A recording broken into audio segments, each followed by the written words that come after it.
हमारे साथ बने रहेंगे। हमारे साथ प्रेम कुमार जुड़ चुके हैं, सीनियर जर्नलिस्ट हैं, पॉलिटिकल कमेंटेटर हैं, बहुत गहरी नजर और पकड़ रखते हैं, खास तौर से जो बिहार की सियासत है, जो हिंदी पट्टी की सियासत है। प्रेम कुमार जी, आपको मेरी आवाज मिल पा रही है क्या? जी जी बिल्कुल। प्रेम कुमार जी, बहुत शुक्रिया आपका न्यूज़ 18 से जुड़ने के लिए। मेरा सवाल सीधा यह था कि बिहार में जो कुछ आज हुआ, ये पहली बार शायद ऐसा हुआ कि नीतीश की किसी चाल को तकरीबन सप्ताह भर पहले बिल्कुल दीवार पर लिखी इबारत की तरह लोगों ने महसूस कर लिया था। फिर भी मैं चाहता हूं आपसे जानना कि ये क्या हुआ, क्यों हुआ?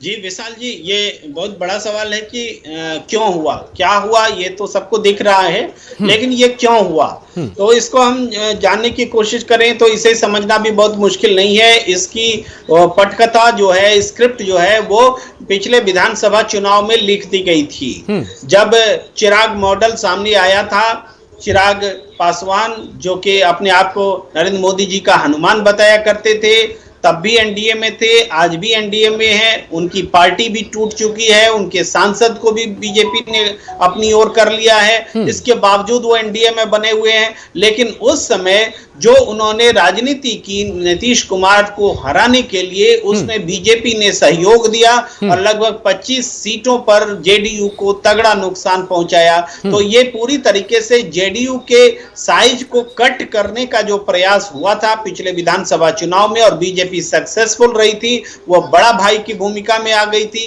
तो ये बात जो है नीतीश कुमार को नागवार गुजरी थी, लेकिन तब कोई विकल्प नहीं था, रास्ता नहीं था, चूंकि एक साथ चुनाव लड़े थे और एक वो वक्त का इंतजार करना चाहते थे कि बीजेपी ऐसी गलतियां और करे, और बीजेपी ने लगातार उस चीज को आगे बढ़ाया। वो नीतीश कुमार जी ने जो आज अपनी बैठक में विधायक दल की बैठक में जो बात कही है, उसका ये सार यही है कि बीजेपी लगातार उनको, यानी नीतीश कुमार और उनकी पार्टी को अपमानित कर रही थी। तो ये बातें भी सामने आई। आरसीपी का प्रकरण आया, जिसको ललन कुमार जी ने कहा था कि ये एक दूसरी साजिश थी, तो और अब वो जेडीयू में रह करके इनकी मर्जी के बगैर उनको केंद्र में मंत्री बना देना, और इसके बावजूद जब राज्यसभा का समय खत्म हो जाता है, उनको टिकट नहीं मिलता है, वो मंत्री से बाहर हो जाते हैं, तब भी वो जेडीयू के मंत्री के सहारे बीजेपी के लिए विधायकों को खरीद फरोख्त करते हुए उनके समर्थक मिले, ऐसा जेडीयू का दावा है। यानी इन्हीं सब आधार पर जेडीयू का अपने आप को पीड़ित बता रही है कि बीजेपी ने जेडीयू के साइज को और प्रभाव को कट करने की कोशिश की। अब नीतीश कुमार जैसे नेता, जिन्होंने बिहार की सियासत को अपनी धुरी पर नचाया है, खुद को सेंटर में रख के नचाया है, वो किसी और के हाथों में मदारी की तरह नाचने को तैयार नहीं थे। उन्होंने अवसर देखा और एक बहुत मजबूत रूप में कांग्रेस को भी मना लिया, सोनिया गांधी जी से भी बात कर ली, तेजस्वी यादव के साथ वो लगातार संपर्क में थे ही, और लेफ्ट भी उनके साथ आ गए। कुल मिलाकर के एक ऐसी परिस्थिति बनी कि आगे की सियासत कैसे करनी है, एक महागठबंधन को फिर से जिंदा किया गया है। ये महागठबंधन कांग्रेस ने इसलिए समर्थन दिया है ताकि इसी प्रेम जी, मैं थोड़ा सा पहले ही हिस्से में रहना चाहता हूं। जैसा मैंने आपने बताया कि क्या हुआ, ये सबको पता है, क्यों हुआ कि आपने शुरुआत की, और क्यों हुआ कि शुरुआत आपने की कि चुनाव के दौरान जो बिहार में बीजेपी के जो हनुमान घूम रहे थे, वो कहीं ना कहीं वहीं से शुरुआत इसकी हो गई थी। लेकिन मेरा सवाल ये है कि चुनाव के जो नतीजे आए, उसमें जेडीयू की सीटें काफ़ी कम थीं बीजेपी के मुकाबले। उसके बावजूद अब जेडीयू के लीडर को, नीतीश कुमार को जो है एनडीए का सीएम न सिर्फ घोषित किया गया बल्कि बनाया गया, और इतने लंबे अरसे तक वो चला भी। इसका क्या जवाब है? हाँ, इसका जवाब इस रूप में है कि बीजेपी के पास विकल्प क्या था। आज भी तेजस्वी यादव जी की पार्टी के पास में ज्यादा विधायक हैं, लेकिन विकल्प क्या है? नीतीश कुमार को अगर नहीं मुख्यमंत्री बनाएंगे तो उनको बनाना पड़ेगा। नीतीश कुमार जी की भूमिका जनता ने लंबे समय से इस रूप में दी है कि उनको ही मुख्यमंत्री के तौर पे स्वीकार करें, चाहे आरजेडी करें चाहे बीजेपी करें। इसलिए ऐसा नहीं है कि बीजेपी ने कोई उपकार कर दिया था, बीजेपी के पास कोई विकल्प नहीं था। और अब इस दौरान उन्होंने विकल्प पैदा करने की कोशिश की कि कुछ जोड़ तोड़ करें, उसमें भी वो सफल नहीं हुए। और उसके बाद जेडीयू को लगा कि आगे हम और अगर बने रहते हैं तो इसका मतलब होगा कि अपनी पार्टी का नुकसान हम अपने नेतृत्व की चलती हुई सरकार में ही कर लें। इसलिए उन्होंने समय देख करके पाला बदल लिया है। ठीक है, प्रेम जी आप हमारे साथ बने रहे। हमारे साथ ब्रिजमोहन और दिवाकर अभी फोन लाइन पर जुड़े हमारे नुमाइंदे हैं। ब्रिजमोहन साहब, मैं आपके पास आना चाहता हूं, ये जानना चाहता हूं क्या कुछ अपडेट अभी आ रहा है, क्या गवर्नर हाउस से नीतीश कुमार, तेजस्वी यादव और दूसरे जीतन राम मांझी वगैरह जो गए थे, क्या वो लोग बाहर निकले हैं, क्या वो प्रेस कॉन्फ्रेंस करने वाले हैं, क्या अपडेट है? देखिए, प्रेस कॉन्फ्रेंस का तो अभी टाइमिंग नहीं पता है, लेकिन निश्चित तौर पे करेंगे। लेकिन उसके पहले ये है कि जो लेटर ऑफ सपोर्ट है उसको लेकर जी नीतीश कुमार की अगुवाई में तेजस्वी यादव और जो तमाम लीडर्स हैं कांग्रेस पार्टी के, ये सब सभी लोग जाएंगे राजभवन जाके और उसके बाद क्लेम करेंगे। संभावना है कि आज भी क्लेम कर सकते हैं, क्योंकि ये कोशिश कर रहे हैं कि 11 से पहले इनकी सरकार बन जाए। तो आज 9 तारीख है, तो कल किसी समय ये डेवलपमेंट हो सकता है, बड़ा डेवलपमेंट हो सकता है। लेकिन आज रात में 9 बजे तक हमें ये पता चल जाना चाहिए कि कल कितने बजे ये लोग क्लेम करने जा रहे हैं सरकार बनाने के लिए। तो हम लोग सभी इस बात का इंतजार कर रहे हैं कि जो ज्वाइंट कॉन्फ्रेंस है उसमें क्या इसमें घोषणा करते हैं नीतीश कुमार और तेजस्वी यादव। तो उसके बाद ही हम लोग इस चीज को लेकर आगे बढ़ते। लेकिन ये बिल्कुल तय है जी कि एक बहुत बड़ी चुनौती मोल ली है नीतीश कुमार ने। फिर से दोबारा उन्होंने राजद के साथ में हाथ मिलाया है और एक बड़ी जिम्मेदारी ली है।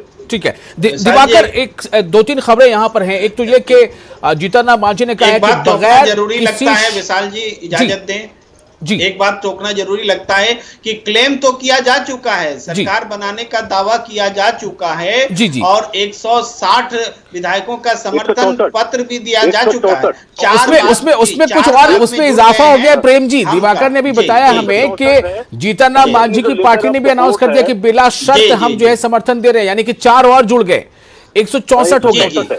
और उपेंद्र कुशवाहा का ये स्टेटमेंट आया है कि हम बीजेपी के चक्रव्यूह से बाहर निकल गए हैं। तो मतलब दिवाकर, मैं आपसे जानना चाहता हूं कि इसका क्या मतलब है, उपेंद्र कुशवाहा ये क्यों कह रहे हैं? देखिए, 2020 जब विधानसभा चुनाव चल रहा था, असेंबली इलेक्शन चल रहे थे, उस वक्त ही जब गठबंधन की बात चल रही थी, उस वक्त ही नीतीश कुमार काफी पेशोपेश में थे। जिस तरीके से चिराग पासवान एनडीए का पार्ट रहते हुए लगातार उन पर हमले किए जा रहे थे और उस वक्त तक वो एनडीए का हिस्सा बने हुए थे, तो नीतीश कुमार काफी पेशोपेश में थे। और आप देखिए कि उस वक्त की आप तस्वीरों को ध्यान से देखिए तो आखिरी आवर में होटल चाणक्य में जो बीजेपी के तमाम बड़े लीडर्स थे और जेडीयू के लीडर्स थे, उन्होंने बैठ के गठबंधन की घोषणा की। किसी तरीके से नीतीश कुमार ने चुनाव लड़ा और उस चुनाव में सबको पता है कि 135 सीटों पर चिराग पासवान ने अपने उम्मीदवार खड़े किए। उसमें बीजेपी के खिलाफ उन्होंने 5 सीटों पे तकरीबन उम्मीदवार खड़े किए। बाकी ज्यादातर सीटों पे जेडीयू के खिलाफ उन्होंने अपने उम्मीदवार खड़े किए और उसका नतीजा ये हुआ कि उन्होंने 42 सीटों का नुकसान किया। जो एक आंकड़ा सामने आया, जो नतीजे सामने आए, और उसमें 35 सीटें जो है जेडीयू के खाते की थी। तो इस बात से आप अंदाजा लगा सकते हैं। और नीतीश कुमार जब सरकार बनाने की प्रक्रियाएं शुरू हो रही थी तो नीतीश कुमार ने बड़े ही भारी मन से ये बातें कही थी जेडीयू दफ्तर में कि उनको नुकसान पहुंचाया गया। जो चिराग पासवान पे लगातार वो निशाने साध रहे थे और कुछ वक्त उन्होंने लिया। शपथ ग्रहण समारोह को लेकर कई तरह की बातें भी हो रही थी कि नीतीश कुमार कब लेंगे, मैंडेट आ गया है, फिर भी नीतीश कुमार ने खामोशी। बिल्कुल, मैं समझ गया जो आप उसी बात की तरफ इशारा कर रहे हैं, बल्कि उसको साफ साफ बताने की कोशिश कर रहे हैं। जो भी प्रेम कुमार जी ने भी बताया है कि दरअसल इसकी पटकथा, यानी जो एकदम शुरुआत है इस पूरे जो डेवलपमेंट है उसकी, वो उसी वक्त हो गई थी जब बीजेपी का समर्थन की बात कर रहे थे चिराग पासवान और ये कह रहे थे कि मुझे नीतीश कुमार जी को हराना है, उनको सीएम बनने देना नहीं चाहते थे वो। बहरहाल मैं आपके पास आता हूं प्रेम कुमार जी, 2-3 बातें यहां पर अहम है। नीतीश कुमार ने जब वो राबड़ी देवी के आवास पर गए तो वहां कहा कि 2017 के लिए जो हमने वापसी कर ली थी गठबंधन से, उसके लिए हमें अफसोस है, अफसोस का इजहार किया और बताया कि भूलते हैं पुरानी बातों को, एक नई शुरुआत करते हैं। मैं ये जानना चाहता हूँ कि क्या आपको लग रहा है कि वाकई ये सब कुछ इतना आसान है? क्या लालू यादव जो ये बार बार कहते थे कि नीतीश ने पीठ में छुरा घोंपा, छुरा घोंपा, छुरा घोंपा, पता नहीं कितनी सारी ऐसी बातें हुई थी, क्या ये सब कुछ इतना आसान है भूल जाना, या फिर हालात ऐसे अब हो गए हैं कि इसके सिवा कोई दूसरा रास्ता नहीं है? देखिए, राजनीति में जो बातें हो जाती हैं वो हो जाती हैं, और उसमें अगर इन्होंने अफसोस जताया तो इसका मतलब है कि नीतीश कुमार जी एक नए सिरे से राजनीति शुरू करना चाहते हैं, ऐसा जज्बा दिखाया। अब इस पर यकीन करें या ना करें ये दूसरों पर निर्भर करता है, लेकिन मैंने पहले कहा कि चारा नहीं है, विकल्प नहीं है, कि नीतीश कुमार पर आपको यकीन करना ही पड़ेगा। और राजनीति जो बदली थी कुछ समय पहले, क्षमा कीजिए, जो राजनीति बदली थी तो वो महागठबंधन जब बना तो उसका फायदा आरजेडी को मिला। आरजेडी एक पार्टी के रूप में उभरी और बड़ी होकर उभरी। दूसरे चुनाव में भी जो आरजेडी है ये का जो परफॉर्मेंस है, इसको महागठबंधन वाले परफॉर्मेंस से जोड़कर देखें। जो आरजेडी खत्म हो रही थी, बहुत कमतर उसकी शक्ति रह गई थी, उसने महागठबंधन बनाने के बाद में अपनी शक्ति में इजाफा किया जी। तो ये फायदा मिला नीतीश कुमार जी के साथ आने से। हाँ। और लेकिन नीतीश कुमार जब एनडीए में जाते हैं तो वहां भी बीजेपी को फायदा होता है, वो बीजेपी की ताकत बढ़ती है। लेकिन नीतीश कुमार को वक्त ने यह समझाया कि आपकी पार्टी लगातार छोटी होती चली गई है और सबसे ज्यादा नुकसान बीजेपी के साथ रहने में हुआ है। तो उसके बाद अब जबकि जेपी नड्डा जी आकर के कह देते हैं कि क्षेत्रीय शक्ति का कोई वजूद ही नहीं है, और उसके बाद यह कह दिया जाता है कि 200 सीटों पर बीजेपी चुनाव लड़ने की तैयारी करे, यानी सिर्फ 43 सीटों को छोड़कर जो जेडीयू के पास है। इसका मतलब है कि यहां और बढ़ने की गुंजाइश खत्म हो गई। तो नीतीश कुमार के पास ये था कि क्या वो अपनी पार्टी की कीमत पर इस गठबंधन में बने रहें, या कि अपनी पार्टी को वो बढ़ते देखना चाहते हैं और हम गठबंधन को छोड़ने का वक्त आ गया है जी। तो उन्होंने अब ये तय किया कि अब राष्ट्रीय राजनीति में भी भूमिका निभानी है और यहाँ पर भी हमें पाला बदल करके अपनी पार्टी को बिल्कुल बिल्कुल। प्रेम जी, एस रवि नारायण हमारे साथ जुड़ चुके हैं, पटना से हमारे नुमाइंदे हैं, सीधे लाइव है स्पॉट से। रवि जी, आपको मेरी आवाज मिल पा रही है क्या?